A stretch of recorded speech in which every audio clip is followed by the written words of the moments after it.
Ya, teman-teman, hari ini tanggal 20 bulan 12 ya, di perdagangan sesi terakhir penutupan hari Jumat, teman-teman ya. Lagi 45 masih minus ya. Nih, masih minus. Biarinlah teman-teman ya, emang lagi begini ya, pasar lagi begini, market lagi begini, asing jualan terus. Kalau banyak yang nerima ya mungkin beranggapan bahwa ini lagi murah-murahnya, ya nggak jadi masalah teman-teman. Karena mereka juga punya pemikiran ya. Oke, teman-teman, kita langsung hitung lagi harga wajar-wajar ya. Kita ada emiten apa nih? Ada Wika ya. Kita akan hitung harga wajar Wika. Kita langsung aja ya. Tapi sebelumnya teman-teman, makasih ya semuanya ya yang sudah mendukung channel ini, baik dalam kondisi market lagi merah ataupun lagi naik ya. Terima kasih banget. Baik yang telah melakukan subscribe, yang telah lama luar biasa, yang baru juga terima kasih, yang memberikan like, yang memberikan support berupa komentar ataupun ngebagiin video ini ya. Serta teman-teman yang selama ini senantiasa memberikan super thank ya. Terima kasih ya. Mudah-mudahan dikalikan 10 kali lipat, dan doa-doa juga teman-teman, terima kasih. Mudah-mudahan doa semua teman-teman itu dikembalikan lagi kepada teman-teman. Baik teman-teman, Wika ya, Wijaya Karya, karya-karyaan lagi kurang baik ya. Baik, untuk net income-nya kuartal 3 lagi bagus ya teman-teman ya.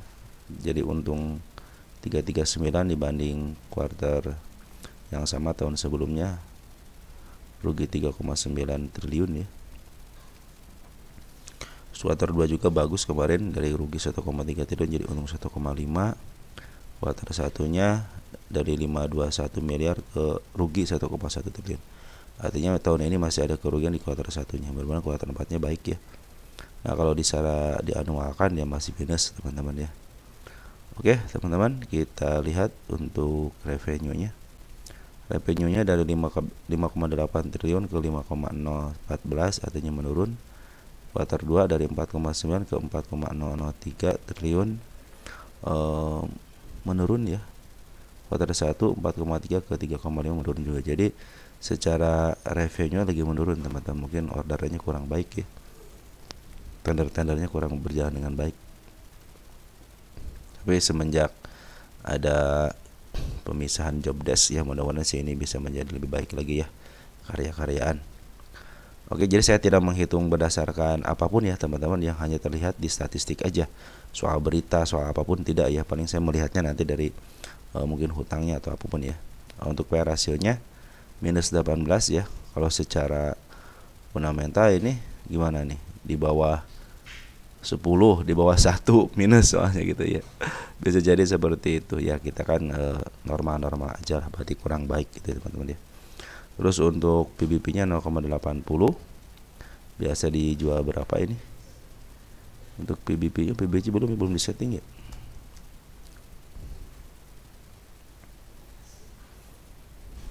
Berapa PBB-nya? Rata-ratanya PBB-nya berapa? 0,67 ya. 0,67 berarti sekarang dari posisi mahal 0,8 dong ya. 0,8 berarti mahal ya. Terus untuk PR rasio 183, berarti dijual di atas 100 teman-teman. Keren ya teman-teman Wijaya Karya. Kita lihat harga bukunya 313, sekarang 250 ya. Terus untuk ROI-nya minus ya, kurang baik. Bagian dividen terakhir tahun 2020. Nah, kita lihat keuangannya nih, posisi keuangannya ya. Cash 5,6 triliun, equity 12,4 triliun, dan hutangnya 33,7 triliun. Hutangnya kecil juga ya. Kayaknya gede hutangnya, berapa sih ini? Darinya. Gede teman-teman hutangnya. Berapa dulu nih? Oh, gede kan. Hutangnya gede. Sorry. Sekiranya equity-nya 12,4 triliun, hutangnya 33, berarti kan gede teman luar. Sorry. Jadi DER-nya itu 2,70. Artinya ini secara hutang atau equity kurang baik teman-teman, karena hutangnya melebihi dengan harusnya kan standarnya 0,5 gitu. Standarnya aja 0,5, sekarang 2,70 gitu kan. Wah, hutangnya udah seabreg-abreg gini teman-teman ya. Apapun itu ya, pokoknya saya lihat di sini hutangnya seabreg-abreg ya. Cuman karena BUMN ya masih bisa ditolerir lah untuk BUMN teman-teman ya. Oke teman-teman, kita langsung aja kita lihat EPS-nya. EPS-nya masih negatif teman-teman ya. kalau di TTM kan negatif, jadi saya tidak bisa ngitung ya. Jadi kalau untuk TTM negatif itu tidak bisa saya hitung. Kenapa? Hasilnya negatif ya. Nah, itu kelemahan daripada PR ratio ya, berdasarkan harga wajar PR ratio ini tak bisa dihitung ya. Karena kenapa? Karena negatif ya. Ya, itu salah satu kelemahannya.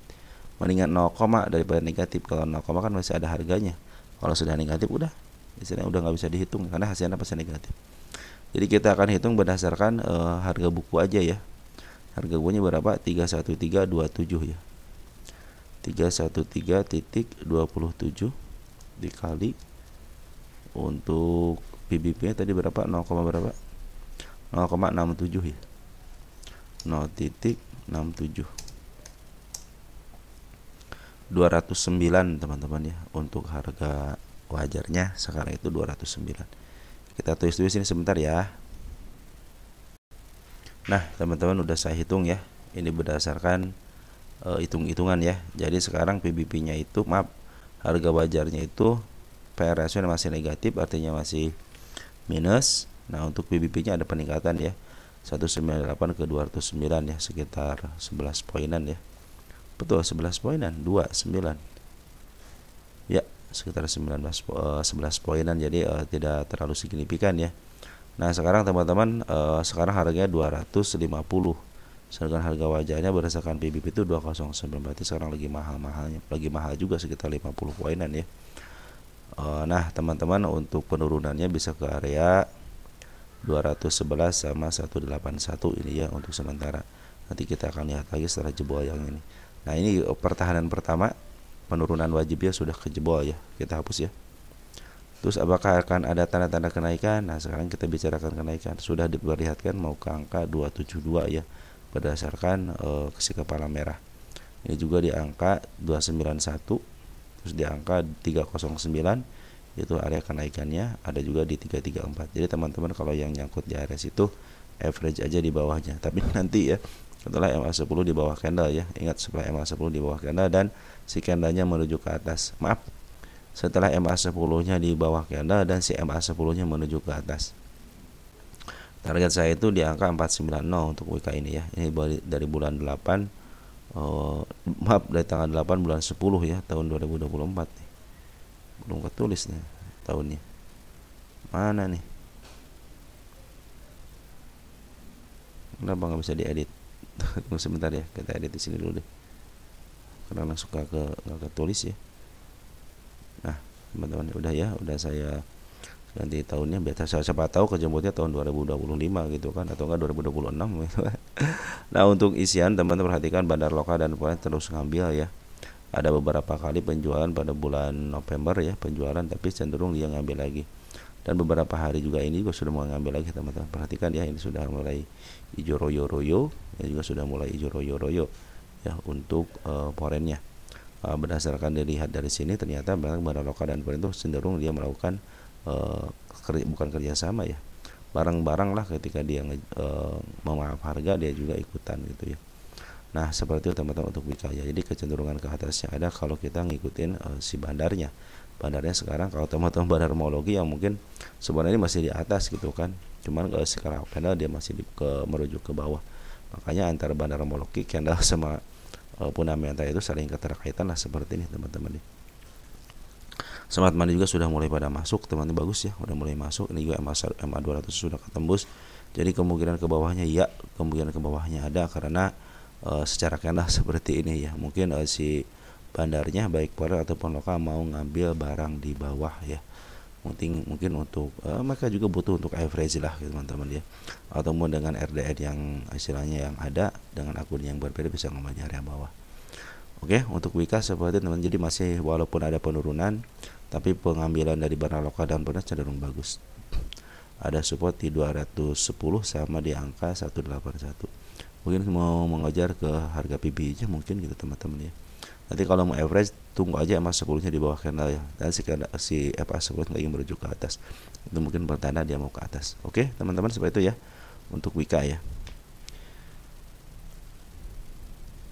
Kita lanjut ke emiten apa ya? Tunggu sebentar ya. Ada JBRA ya, Dosni Rohina Indonesia nih. Kenapa ini, ada apa nih? Kejadian Dosna Rohana Indonesia, perusahaan memiliki konotasi sebagai berikut. Kejadian perkara hukum terhadap perusahaan tercatat, ada anak perusahaan tercatat, ada atau anggota direksi dan anggota dewan komisaris di perusahaan tercatat yang berdampak materi. Oh, ada kasus tuh teman-teman ya. Maka hati-hati, adalah zebra ya. Sekarang masih aktif kan? Iya, masih aktif lah untuk apa namanya, untuk emitennya masih aktif ya, maka tapi harus hati-hati teman-teman ya, ketika ada notasi khusus seperti ini harus diperhatikan ya, cek aja terus beritanya. Oke, untuk JBRA ya. JBRA untuk net income-nya kuartal 3-nya 94 miliar ya. Kerugiannya bertambah ya dari kuartal sebelumnya, di tahun sebelumnya dari 24 ke 94. Kuartal 2 dari 31 ke 92 meningkat juga hutangnya, bukan hutangnya, kerugiannya. Kuartal 1 dari 28 ke 74 ya, meningkat juga sama. Terus untuk kuartal 3 untuk revenue-nya 367 ke 38 sangat-sangat menurun. Kuartal 2 394 128 juga menurun. Terus untuk kuartal 1-nya 399 ke 21. Nah, artinya menurun. Jadi secara revenue juga kurang baik. Net income apalagi gitu ya, terus mengalami kerugian. Terus untuk PE ratio minus 0,50. Terus untuk PBB-nya 0,15, murah-murah banget. Harga bukunya berapa sekarang? 441, sekarang harganya 64 perak. Terus untuk DER-nya 0,76. Nah, ini lumayan teman-teman ya, agak lumayan besar dari standarnya 0,5 ya. Hutangnya itu sekitar 835 miliar ya. Equity-nya 1,097 triliun dan cash-nya 9 miliar. Itu sangat-sangat rentan ya kalau sudah lebih dari 0,5 kecuali bank.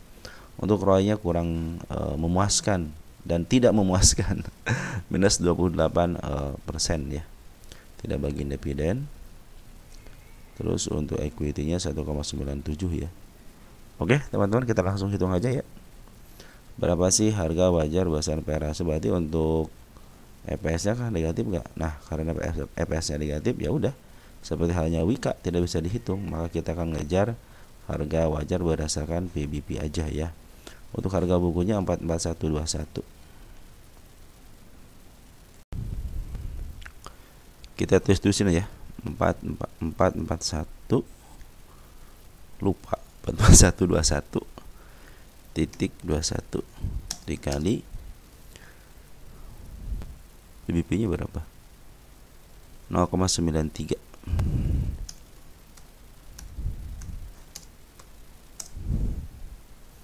Di 410 teman-teman ya. Untuk ini berapa nih? Oh, menurun teman-teman ya. Tunggu sebentar ya. Nah teman-teman, jadi untuk harga wajarnya sudah dihitung ya.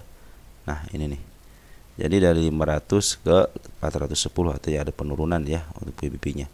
Nah secara kendala bagaimana? Ternyata sekarang itu si Bandar Foreign akumulasi teman-teman hari ini, perhatikan ya, tinggi banget ya. Teman udah update belum sih? Belum ya, kayaknya belum update deh. Nanti deh jam 18 update aja. Nanti teman-teman, tapi si Bandar Foreign kemarin itu ngambil ya, tapi sekarang turunin lagi. Tanda-tanda kenaikan di 74-nya ada, cuman ini sudah di angka, sudah dipatok di 50 teman-teman. Jadi nanti teman-teman lebih baik kalau suka dengan EPT-nya, kalau mau ngambil juga lebih baik di 50-nya lah. Soalnya ini sudah terlihat jelas sih ekor hijaunya sudah di 50 ya. Target hanya ke angka 210 bisa-bisa lah teman-teman ya. Karena ini juga lagi downtrend parah banget gitu kan.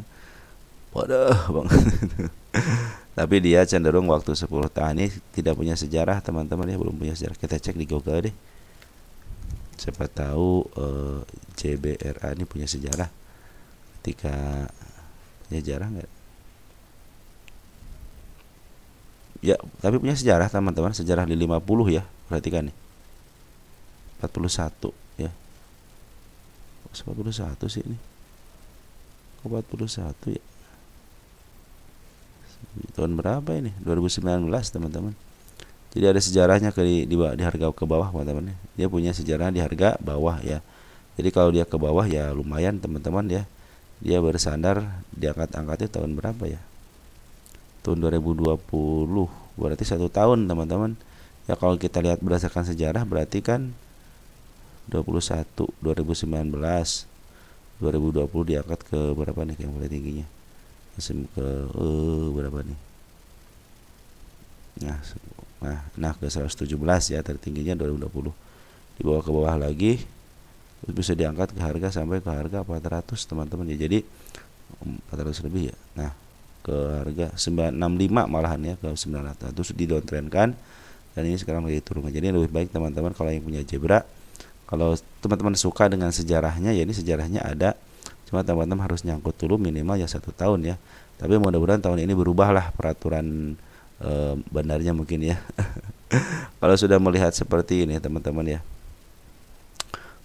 kerugiannya juga sudah bertahun-tahun rugi, cuma 1 kali doang waktu tahun 2020 untung. Lihat, tinggal selama 3 tahunan tahu, lihat teman-teman ya, dia malah ngalami minus. Jadi kebijakan minus artinya ya udah, kalau kondisi seperti ini berarti yang angkatnya bukan istilah, bukan fundamental ya, yang angkatnya ya cenderung si bandarnya, dan kecenderungan bandar ketika sudah ngambil di harga atas pasti diturunin ke bawah lagi ya. Jadi teman-teman lebih baik nanti kalau teman-teman istilahnya suka atau mau average, lebih baik teman-teman ngambil di harga bawahnya aja di 50 ya. Karena kenapa kecenderungan ke 50 ada berdasarkan sejarahnya punya di tahun 2019 sama tahun 2020 itu di 50 kan. Mungkin kalau dulu ya terserah mereka, 1 tahun gocap juga nggak jadi masalah.